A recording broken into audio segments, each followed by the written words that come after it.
And I think surrounding yourself with people that have the same values and the same, like, I know you and Rex Crane spiritually walk together. And so that's something that in his life is equally as important. And he's going to hold you to that standard too. Not that you have a struggle staying to that standard, but like when you surround yourself with people that encourage you in those things, then you're going to continue to walk in that way. And I think it's true. Yeah. Who you surround yourself with. I wrote this down. The Bible says, Proverbs 13:20, he who walks with wise men will be wise, but the companion of fools will suffer harm. Yep. Who you surround yourself with really, really, really matters. You surround yourself with bitter people, you're going to become bitter. You're on text threads with a bunch of Karens complaining about the community. Yep. You're probably going to chime in and complain on the community. People always ask me, Matt, how did you start your podcast? Well, the first thing to do is just start. And by doing that, you're going to need a good production company. And that's why I roll with 10 Bears Production. You hear me talk to owner Eli every single week. He has become a staple of this podcast because he's an overall great guy, and he makes this look unbelievably awesome. You would be shocked at how well he will do for you. So make sure you go to 10bearsproduction.com, reach out to Eli. He is available, whether it's a promo video, whether it's a social media post, or whether you're ready to start a podcast, he will help you. And it could look just as good, if not maybe better than this. If you have better ideas than me, he will help you create your idea and make it flourish. 10 Bears Production is the way to go.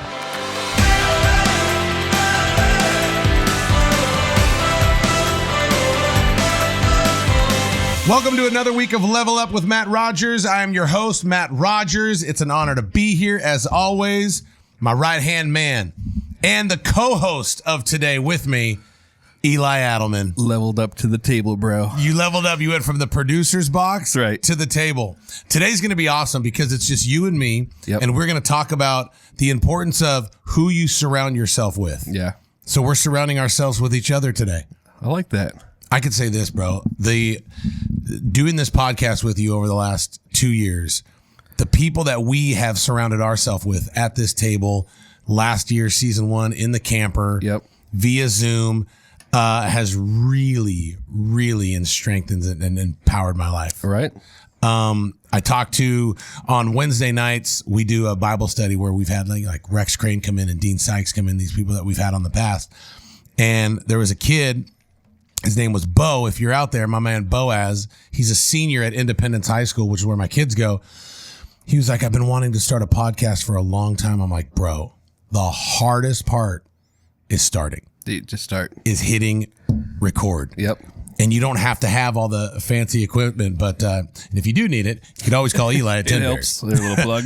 But I mean, dude, you could do it with yourself. Like, you could literally start a podcast for like $100. Oh yeah. You really could. Yeah. And the reason I brought that up is I encouraged him to do it because the people that you'll meet, my network has expanded crazy over the last 18 months. Yeah.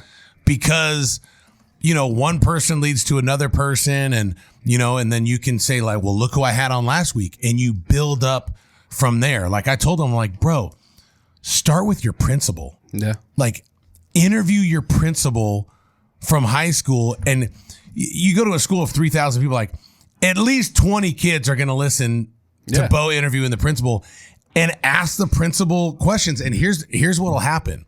That's what I told him. Like, it'll build credibility and favor with you and your principal. She'll look at you different. Yep. Like when you walk around, because people love conversation and to talk and this and that. And, it built his network. And I told him, I'm like, and dude, you'll get more credibility with people. You'll also get scrutinized from people, which is great because we love them haters. That's right. It's fun. Like, dude, everybody has an opinion, but it's cool because it'll expand your network and you will attract the type of people you want to be around. And then the ones that you don't want to be around, you don't got to kick it with them. That's right. Do you have people that you don't like to be around, Eli, that you got to kick to the car? Present company excluded? No. No.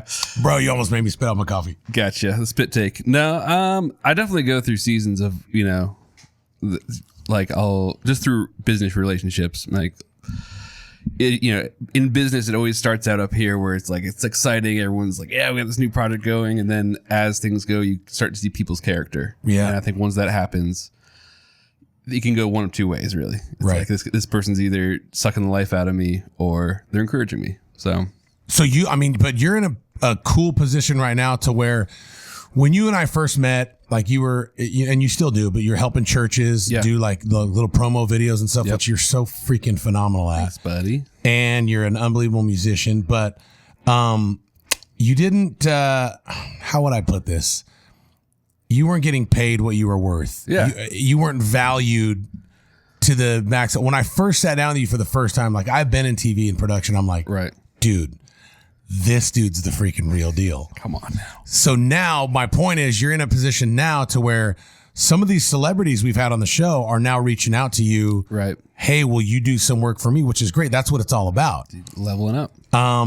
I'm not threatened by you leaving, but I'm a little nervous. Dude, it would never happen. All right, right. Yeah, they all say that. Look I'm telling you right now, if Dana White's going to pay you, you know, 10 grand an episode. If Dana White, I ain't paying you. I don't got 10 grand an episode, bro. Yeah. You would leave me in a heartbeat. You would make me leave, I think. Would you move to Vegas if Dana White wanted to pay you $2 million a year? Dude, that'd be tempting. Really? I don't know.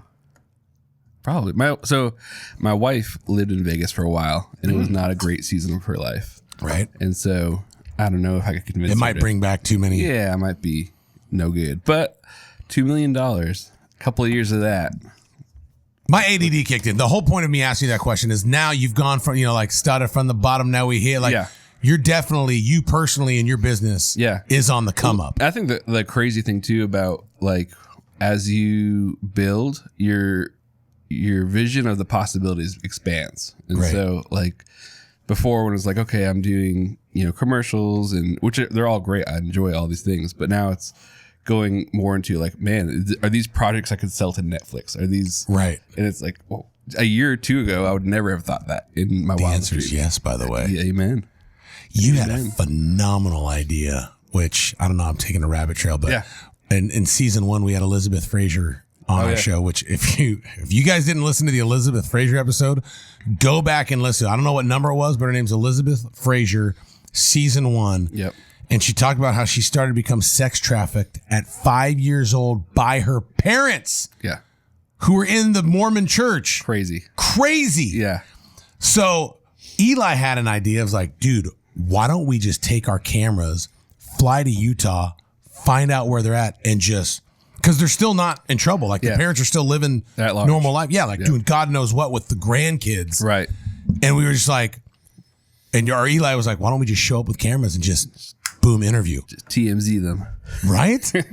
I would love it. Right? I would totally do that because have to go with the bodyguard. Well, when I did sports and I would it was during 2005 when USC with Reggie Bush and University of Texas with Vince Young, I followed both of them to the Rose Bowl. And all these other reporters were kind of nervous. Like, oh, when I walk up Reggie Bush. My favorite thing was just crash. I'm like, Reggie, tell me about the game, blah, blah. Dude, that's what I would do. I'd be like, how did I take it? They would, because I think I'm big, so it's kind of like, right. You know what I mean? I just forced my way in there. Love it. Which is how I got on American Idol. I went right past security. I put my hand over my ear. I said, excuse me, I need to get through. And I just walked right in. Did you? Yeah. I didn't wait in line for 17 days like all those other yahoos. But my point is dude, we show up to Utah and be like, excuse me, is it true that you blah, blah, blah, blah, blah, blah? No comment. It's not like, no. We got it. Do it. Yeah. But we could sell that to Netflix. Dude, let's do it. I went off on a rabbit trail. The whole point of my question to you was, now that your business is doing this and you're on the come up, have you had to, because you got to start saying no to some certain opportunities. Are you do you like surrounding yourself with certain people now, different? Absolutely. Yeah, my wife and I were we just took a trip to Gatlinburg the end of last week, Tennessee. Beautiful. With Dolly Parton? Do it. Wasn't with Dolly. Didn't see her this time. But on the way back, we were just talking about the importance of the people in proximity to you and how some people, they encourage you and just in their lifestyle. Like we were talking about a specific person who's just by their lifestyle, it's discouraging. It takes thought away from like they could be doing X, Y, and Z. Why aren't they doing it? And it's frustrating. And, but like on the contrary, you can have people around you that build you up to like just watching them grow their business or in their relationship, in their marriage, or how they handle their finances, or, you know, interpersonal relationships, how they, you know, how they're a dad or a, you know, a parent, how those things can just be encouraging, how we want to be the kind of people that like just people are around us and encouraged based on how we're living. So, dude, and it's true. Like, have you ever had to cut someone out of your life that wasn't encouraging, whether it was a family member or a close friend or just an acquaintance? I think not cut them out, but build boundaries. No, for sure. Yeah, because I think cutting out can just destroy people. You know, obviously there's circumstances where it's like, hey, like my wife's sister lived with us for a while, and she's had some ups and downs in life, and we had to actually ask her to leave at one point. That's tough. And so, but we still have a relationship. There's just that boundary of like, you can't live with us. For sure. For certain reasons. So would you let me live with you? Absolutely, bro. Thank God. Right now I don't need to. We can snuggle up. But dude, that's so important, building boundaries. And it's hard for a lot of people because, you know, a couple things that are going through my mind right now is that one person in my life that has really shown me the importance of surrounding yourself with the right people is Rex Crane. He was like episode 3 or 4 of season 1. Highly recommend listening to that. He will be coming back on season 2 because he's that good. And I want to get him in person because last year it was Zoom, and things are starting, you know, are pretty much back to normal. Never really changed for you and I. Dude, right? You know what I mean? Like, dude, COVID got us. We didn't get COVID. I think, what was it? One of the first episodes we filmed, you had COVID. Yeah. Like, and this was in the middle. So this was January of 21. Yeah. 21. Yeah. January 21. Like when people were like full on dying, you know, Trump had lost, but haven't left office yet. Right. And like Biden was like, everyone's going to die. And like, it was bad. Yeah. And I caught it and I did not feel good. And Eli straight up goes, cool. So are we filming? I'm like, wait, you want to come around? He's like, dude, I'm not scared of that, which was like crazy. You ended up catching it and you got it bad. Yeah. That was in October. You fought it with the natural remedies. You didn't catch it from me, which is crazy. Cause like we were in like my trailer within 6 feet, no ventilation. Yeah. But the science is always changing. So exactly. But with Rex, that man he taught me a saying that I use to this day and I live by it is, surround yourself with people who celebrate you, not tolerate you. And that guy, I could look back and I told him this, probably 80%, it's that high, 80% of the relationships in my life that really bring a lot of value to or elevate me in one way or another, whether it's, you know, a lot of them are spiritually or on a business front. 80% of those came from Rex Crane. Yeah. Like we had Bruce Arians on. Well, I met Bruce Arians from a guy named Steve Webster, who's his publicist. I met Steve Webster because Rex Crane took me to a meeting to meet this guy, Steve Webster. That's so good. Mama and Jackie Pope that we had on, I met them through Rex Crane. Dean Sykes, I met them through Rex Crane. Dr. Matt at Awaken Church, I met them through Rex Crane. It's like, dude, Rex Crane. But he's a man in my life. Like he's a guy in my life that he's always looked for what he can give and bring to the situation. Yeah. Now, a good friend, me being on the other side, I've always looked for ways to give back to him, and I haven't. It's just, it's the way it should be. Like a lot of us are surrounded by people that want us to do good. We just don't want them to do better than we're doing. Right. There's that insecurity. Yeah. Do you have have you ever felt that? Yeah, I've definitely gone through that, especially when I first moved to Nashville as a young drummer and whatnot. Especially not I remember I was talking to a good friend of mine. He's like, you know, won Grammys. Grammy was that the music one? I forget. Grammy. Yeah. A Dove Award if they were Christian. Yeah, he has a Dove Award too. Of course he does. And he's like, man, Eli, you know, drummer, you're at Nashville 7. I was like, dude, top 70%. But you know, like as a new drummer, I remember new drummer to town, I remember being very insecure about like, man, that guy's crushing it over there. Like, why am I not in that gig? Or, you know, stuff like that. But then you have to change your mindset of like, that's great that he's using the gift that God's given him to crush it over there. And for me, it's just like, what's the lane I'm supposed to be in? And I'm going to crush it in that lane. I tell my students that all the time too, like, be the best person that you can be and give it all that you can. And you'll elevate yourself to a place where people recognize that. Today, would you rather make $1 million a year as a drummer? Yep. Or make $800,000 a year as a podcast producer? Podcast producer. Why? You're taking less money. Yeah. That's why I asked that question. I lowered it because I feel like you want to, but I don't want to put words in your mouth. No, you're good. Yeah, I would definitely do this game because I'm home with my family. And so that's like, I'm so grateful that I'd never developed a career on the road because I have small kids that I love being around and raising and being a dad to, and a wife that I can be a husband to. And so, yeah, I would never give that up for $200,000. Right. I remember when I was doing a lot of music stuff, when I was filming Coming Home, we wrote the theme song for that show. And I don't want to say we were touring because we were doing a lot of gigs. Yeah. You know, couple a week, and I loved it. We were making like $400 or $500 per gig. Like people would pay me probably like $3,000 or $4,000, but I would always give all my band members like $500. So I'd walk with like whatever $1,000, but everyone walked with like 500, 750. And we played this thing called Go Fest in California, and we were like on the side stage. It was like the 2:00 show, and then Luke Bryan came on at 7, and Al Dean came on at 9. Then we're the 2:00 where you walk in. But dude, we had an opportunity. Someone saw us and said, you want to hit the West Coast with us for 35 shows? And I was going to be gone 45 days out of like 55 or something like that. Yeah. And I said, no. Yeah. And it could have been like our big break. And the band was disappointed. What if? Yeah. But I wouldn't, dude, that's a hard life. Yeah.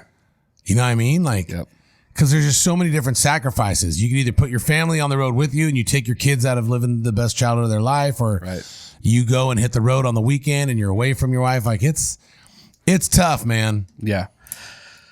Yeah. And you see a lot of those people that are doing that. You see their marriages fall apart. You see their kids, like I've seen phenomenal, huge name Christian musicians that their marriage just goes, they're divorced and their kids are drug addicts. Because you got to have a dad, man. You gotta be a spiritual leader in your house and a father, and just just kind of like you were saying in that 7 minutes with Matt this week, just how you got to be that example for your kids. And when you're out of the house, 200 days out of the year, you're not really that for them. So you just dropped that. Does that mean you're gonna air that one on Monday? As I was saying that, I said I guess I have to air this one. Because this one's coming out tomorrow because we're all backed up. So maybe I'll release that and then. Okay, so the 7 minutes with Matt that you just dropped is going to come on this Monday. Maybe I'll do it tomorrow. What do you mean? We'll just do them both tomorrow. No, you don't want to do that. Why not? Stick to the plan. Okay. All right. We already missed one though. This one will air. I was going to cut that whole on Wednesday. Yeah. And then. So the 7 minutes with Matt that he was referring to about being a good father. In the future. Is going to release on Monday. That's going to be on Labor Day. Is it the 5th? Day, yeah. Monday the 5th. So stay tuned. Yeah, stay tuned. Make sure you listen to that. I got a personal question for you. Yeah. Have you ever been tempted to cheat on your wife? No, I haven't. How long have you and Liz been married? 8 years last Tuesday, actually. Congratulations. Yes, I think our anniversary is the same as Terry's birthday. Did you make some love on your anniversary? I don't believe we did. Maybe before or after? After. Yeah. I think that day was actually, we were getting ready to go out of town. And so it was pretty. We didn't make love on Terry's birthday either. But the night before, I think we did. Happy birthday to her. But like, dude, it's sometimes it goes like this. Yeah. No, but we had our little anniversary vacation kind of thing with the kids. So how come you've never been tempted to cheat? And I'm going somewhere with this, and I'm going to talk about me being on the road and away from my wife and this and that. So I think stay tuned. You don't want to miss that. For me, my dad did cheat. Right. And so I think I saw the fallout from that. I experienced the fallout from that. What was that like? I was pretty young at the time. So my parents got divorced when I was 8 or 9. So I remember my dad actually asking me like what I thought about them splitting up. And I remember saying, it's good because you guys aren't fighting anymore. That was like a thing that stood out to me. Dang. Right. And I didn't know about the infidelity at the time. Right. I don't think they would share. When did you find that out? I don't remember, to be honest. Probably a few years after that. Did your dad listen to this show? No. Okay, so I'm going to ask you this question. Yeah. When you found out your dad cheated, Yep. did he lose clout, credibility, leverage in your life as a, Yeah, I know what you're saying. Not so much. He's a really interesting guy. He's not socially awkward. He's very smart. He's a sociology professor, so he really likes to see how people react to things. And so, and also I think his relationship with his parents was pretty distant. So his relationship with us was very like birthdays and sports and stuff like that, rather than investing wisdom and stuff, the goods of life. And so I think it wasn't like a big disappointment. It wasn't surprising to me, if that makes sense. But there wasn't like a big drop off or fallout. How'd you find out? Who told you? I don't remember, to be honest. I don't know if I just figured it out or because I honestly don't remember. Did he end up with the lady that he hooked up with? No. So yeah, I don't even know where she is now, but yeah. So you've never been tempted to cheat on Liz because of what you saw? Because I mean, dude, let's be honest. Like you're traveling to Dallas, you're shooting Dallas Cowboy cheerleaders. Right. We're men. We're on the road. We're seeing that. We're filming that. Right. We're back in a hotel room by ourselves. No one's gonna know. Wifey ain't gonna know. Right. Like, how do you not? I think again, so it's two reasons. One, the fallout, but two, that's the biggest part, I think, because that would crush my wife. That would crush my kids. I mean, not that they would know now, but in the future. But also, it's a betrayal of trust, and our marriage is built on trust and understanding and being open with each other about all things. So that's, I know you've talked about this, but like you've never been tempted to cheat. Like It's never been something that's like even on your radar. And I feel the same way in my relationship. And to my wife, that's hard for her to understand sometimes because she's had bad relationships in the past. And so there's that like, not a distrust, but it's like, man, like she's just grateful for that that's not something that's, part of my life. So. And I mean, here's the different things. Like for Terry and I, I was still like, even though we were 27 when we got married, I was still like young and immature. Like, for me, you think this is the right girl. You're going to be like, I love her. Right. And, and I don't want to marry anyone else, but you don't really know someone until you're married and you live together and Real Talk, Kim said this and she made it sound so fun. Like, you get to have a sleepover with your best friend every night. And I'm like, that sounds fun. Right. Sometimes it doesn't feel that way, but it's move over, lady. Seriously. But when I first got married, like, we didn't know what we were doing. That first year was really, really tough. Yeah. I had a couple oh crap moments. Yeah. But it's tougher, like the people who, accidentally, you get their wives pregnant and stuff, and then they marry them out of guilt or do the right thing. Yeah. And after they're married, they're like, dude, I am not in love with this person. Right. I think if you're in that position, you definitely have to seek counseling. Yeah. I don't think divorce is the right option, especially, that early. And I think it's very, very, very interesting that the Word of God, the Bible, really only gives you a green light for divorce for infidelity. Yeah. I think that's it. Yeah. And it's because Terry and I were talking about this on our way, as we were walking, because we have some very, very close friends where the husband cheated. Yeah. Numerous times. Right. Wife stayed, I think 17 years. I think he cheated 3 years into her marriage. Wow. And she stayed 17 years and he cheated 2 more times. Wow. And brought on extra stuff as well. And she's finally at a point in her life, 45 years old. She's like, dude, I don't trust this guy. I don't have a good relationship anymore. And she's out. And now they're starting the process of divorce. And the one thing that does give her comfort in the midst of this hell is that's the one thing that, like when you break covenant, like God is really big on covenant. Yeah. And I don't understand how it all works, but dude, something supernatural happens in intercourse. Yeah. And it was designed for, like, there's a spiritual, connection when you do that, which is, you know, why women are more driven, you know, emotional. Men, we're driven by boobs. You know what I mean? But something's, and when you break that, yeah, I mean, dude, like there's a reason, like that's the one thing in the word that, you know, Jesus himself gave you the green light. Right. I think it's very, very like fascinating, if you will, because something breaks. Yeah. Do you think, you know, there's like, because there's two sides of that. 'Cause I look at the Bramletts that we had on last season, and it's like their marriage is amazing now. We were talking, Terry and I were talking about that too. Yeah. And it's like, do you think there's always a path to reconciliation in that?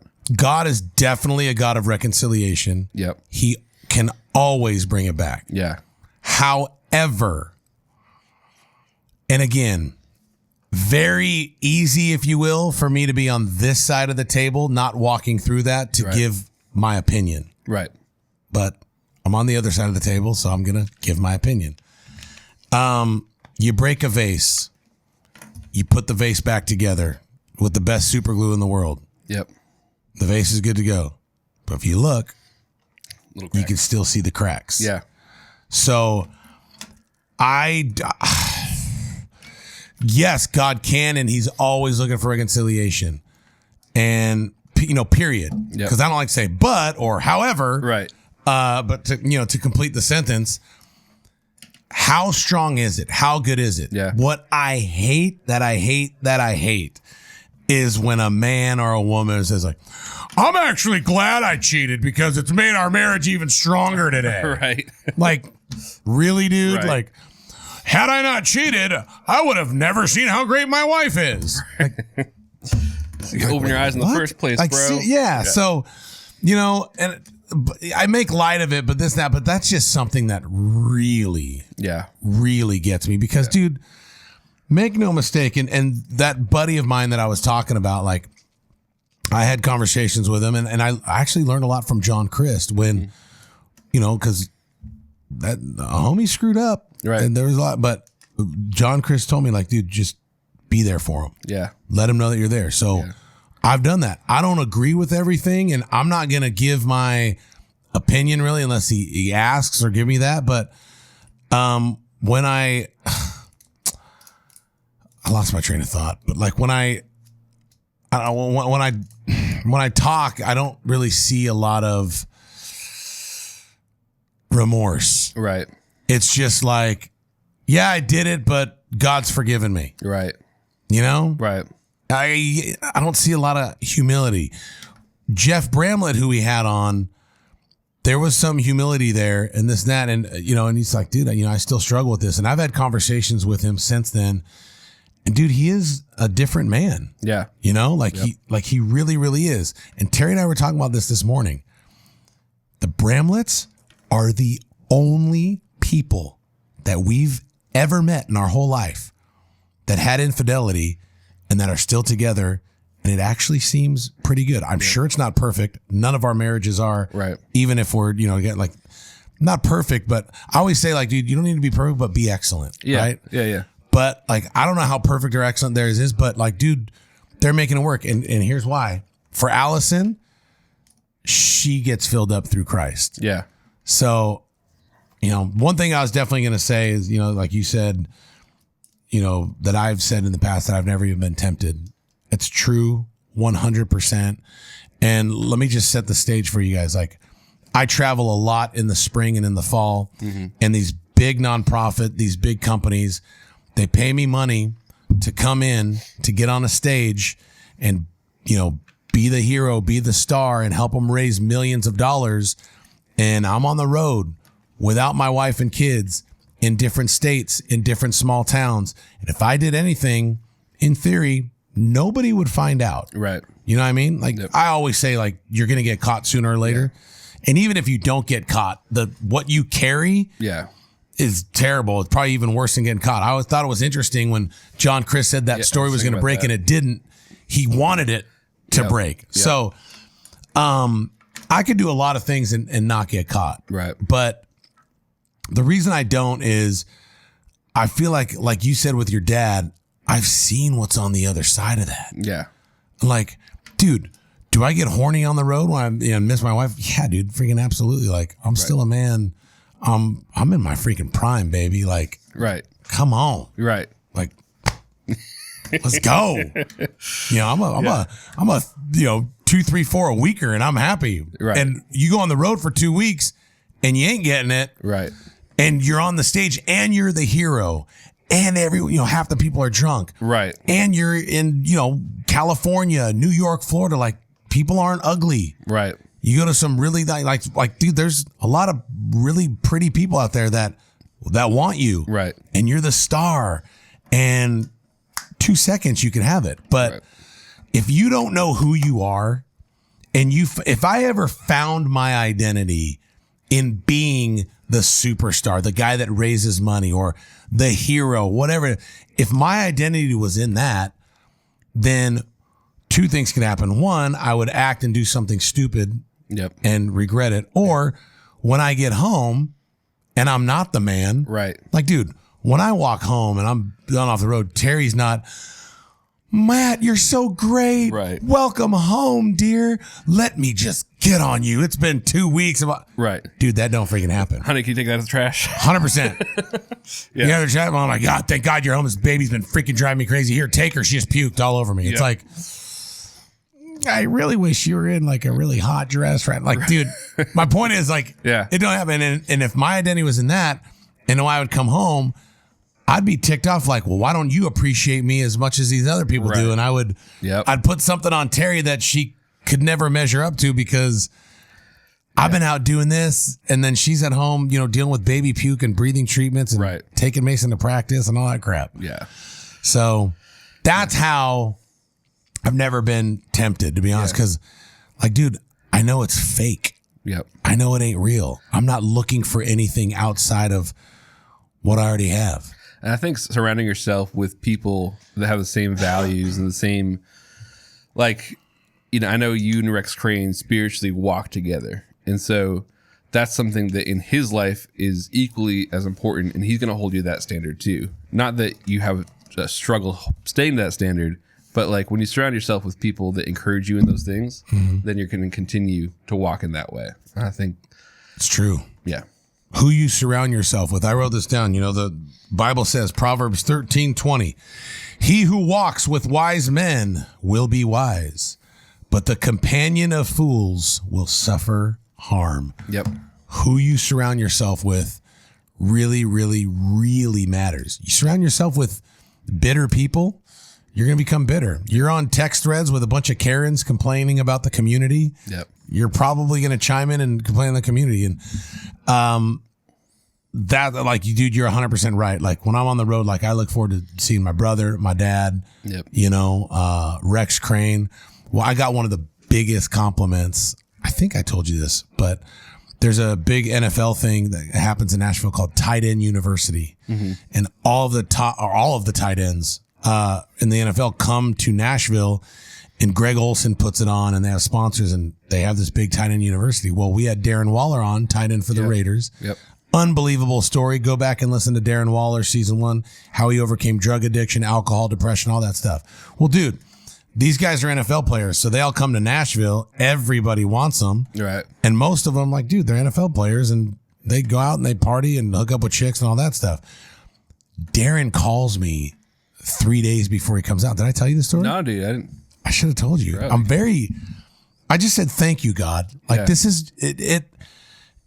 This to me is so much bigger than, being the superstar and hooking up with the hot chick and making a bunch of money behind your wife's back. Like, dude, this brings so much more satisfaction to me. I get a call from Darren Waller 3 days before he comes out. And I'm like, hey, man, what's up? Like, he goes, hey, what are you doing, Saturday night this week? I'm like, oh, I'm just chilling. He goes, well, can we hang out? I'm like, yeah, sure. He's like, yeah, let's just hang out, go to dinner. I'm coming in for Tight End University. I'm like, yeah, dude, I know. Dude. And we're not, like, him and I are cool because I do his auctions and stuff, but, like, him and I don't talk every day. Like, we're cool, we're friends, but we're not like boys. Couple times a year. Yeah. We don't kick it. Yeah. But he wanted to freaking kick it. Bro. So I'm sitting there and we went to a dinner and I'm asking him a ton of questions. And it's crazy, dude. Like, we're sitting here and, like, every third person that walks by stops and tries to talk to him. Right. It's like, I would not want that. Because he's having dinner with the guy that hosts Level Up. Yeah, they were stopped because of me for sure. But I asked him, I said, dude, I go, why did you want to kick it with me tonight? And he goes, because I'm safe with you. Dude. You don't drink and you don't party, you don't cheat on your wife. He said, and that's something that I used to struggle with. Right. He goes, I'm not struggling with it. It's not hard for me. He goes, but I'd rather come hang out with you than. Right. I was like almost crying at the table. Right. I was like, thank you, God. Like, I'm earning credibility and I'm a safe place for some of the biggest athletes and stars in the world. Like, dude, it's amazing. That freaking means something. Yeah. And I was telling my sons, like, that has taken me 20 years to build. Right. One night, if I freaking messed up. Yep. Gone. It's gone, dude. Yeah. Gone. Yeah. Y'all need to listen to the 7 minutes of Matt with next week. Talk about that too. It's Monday. Yeah. The 5th, 7 minutes. But like, dude, it's so important, man. Yeah. One vulnerable, and dude, and I'm not walking on sunshine and be like, I'll never do that. Ha ha ha. Right. Like, no, you got to be on your guard. The Bible says, renew your mind daily. Yeah. If I just think I'm walking under this invisible shield of God and that nothing's ever going to happen to me, like, dude, I am not judging and I am not saying I'm immune to any of this. Yep. Because what you judge today can be knocking at your door tomorrow. 100%. So I'm not saying this in an arrogant way to where like, I'll never cheat on my wife. I'll never do this. But if I stay focused in him and on God and stay intentional about my wife, about my kids, about my family, have these conversations, keep myself accountable, because if I don't, that one moment of vulnerability, dude, that's when the devil creeps in. Sneaks in. He doesn't fight fair. And then it's like, no one's off limits. I remember recently, like this past week, there's a pastor he's a big pastor out of Texas, but, there's a big scandal there. And I was like, man, dude, like that guy, like he's spoken in my life. It's like, I never met him, I've never seen him, but like just listen to his podcast and preaching and stuff. And it's like, man, like if anyone I ever thought was not vulnerable to that, it would have been that guy. Really? Yeah. And then it's like, man. Can you tell me now or can you tell me off camera? I'll tell you off camera. That's okay. I don't just want to uncover him or anything. Like it's in like Christian news, but it wouldn't be hard to find. But yeah, it's just like everyone is susceptible to that. Do I know him? Personally, probably not. No, of him. Oh, yeah. Really? I think so. All right. So like, what happened? It was like inappropriate text with a woman. So I don't know what that means, but even if there wasn't an action there, that's right there is opening the door to who knows what. So, gosh, dang. And I think he resigned because of it. So it wasn't like. And he's a big pastor? Yeah. How have I not heard about this? I don't know. All right. Yeah. Well, I'm not going to do it because I don't want to, dishonor people. But so where does that come from? Because that brings so many questions like, well, why is he having an inappropriate? Are things not good with his wife, or are things fantastic with his wife? And like, why? Man, I don't know the situation there personally at all. And literally all I read was a headline is that this pastor is stepping down because of inappropriate text. But I think it comes back to who's in your life, who's encouraging you, who's keeping you accountable. I mean, Darren Waller, you guys aren't even close. Right. And he's like, hey, I need somebody. Hey man, I need you to come with me. And I think like on one side, it's like you surround yourself, but also being vulnerable and saying, hey, I need you. Like grab a hold of your Christian brother or sister and say, I need this right now because I'm not strong enough to walk it alone. So it's true. Yep. So as you face your week coming up, going into the rest of your life, I want to challenge you to write down 5 people that can help you in these areas. And this is what we'll close on. I think we were talking before. I think you said it was on the Dr. Matt episode, our very first episode. Eli and I believe this came from Dr. Matt, and he said this. He says, I have 5 people in my life that are better than me or that encourage me in the following areas. Number 1, financial and business. Number 2, spiritual. Number 3, marriage. Number 4, physical. And number 5, they're just overall encouraging to me.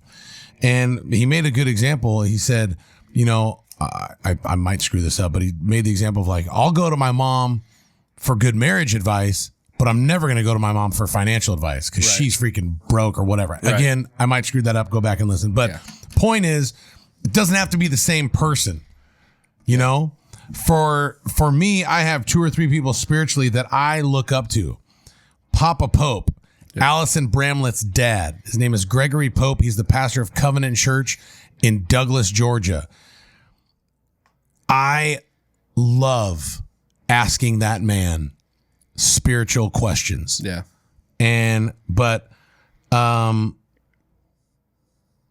you know, and marriage questions. Yeah. You know what I mean? Yep. But I'm probably not going to ask Papa Pope on the best workout plan because Papa Pope looks like me. You know what I mean? Yeah. But, and then, you know, vice versa, the person in my mind, I'm not going to say it, who I would ask for workout advice, there's no way in hell I'm going to ask him for marriage advice. Right. I want to look like the way he looks. Yeah. But I don't want to roll the way homeboy rolls. Right. But you don't have to void people out because it can be twofold. Like, one, he could sow into my life physically because God knows I need it, which, by the way, I started intermittent fasting yesterday. Bro. I'm getting after it, bro. Yesterday. Yeah, I'm going to do the rest of the fall podcast, 2022. Yeah. I'm doing my shirt off. Look at you, bro. I'm just kidding. Our viewers just plummeted. Just listening on Spotify. I'm watching the ticker right now. It's actually going down. No, but here's my point. So pick 5 people in your life that encourage you in those areas and follow them. Reach out to them, encourage them. I love picking Brad Lee's brain about business. Yeah. Dude, and he was on my podcast. Now I talk to him. It's like, dude, and here's the flip side is you can add value to them in another area. You might be broke in finance, but rich in your marriage. Dude, you can offer a lot of stuff to people. Yeah. You might be broke spiritually, but you look like a Greek god. You can add a lot of value to someone and how to work out and how to eat right. And maybe they can add value to you. It's like, dude, I don't know how to be a good husband. Help me. So it's a mutual benefit. Everybody has something of value to add. And overall, always look for where you can give in a relationship, not what you can get. Yep. Any other level up moments before we close out? Dude, I got to give a shout out to my buddy, Mark Maxwell. He's a entertainment lawyer, works a lot in like the Christian music industry. He wrote a book called Networking Kills. And it's all about how your like if your goal is just to network, you're looking at what you can get from people. But if your goal is to serve other people, the network will just come. It'll just build.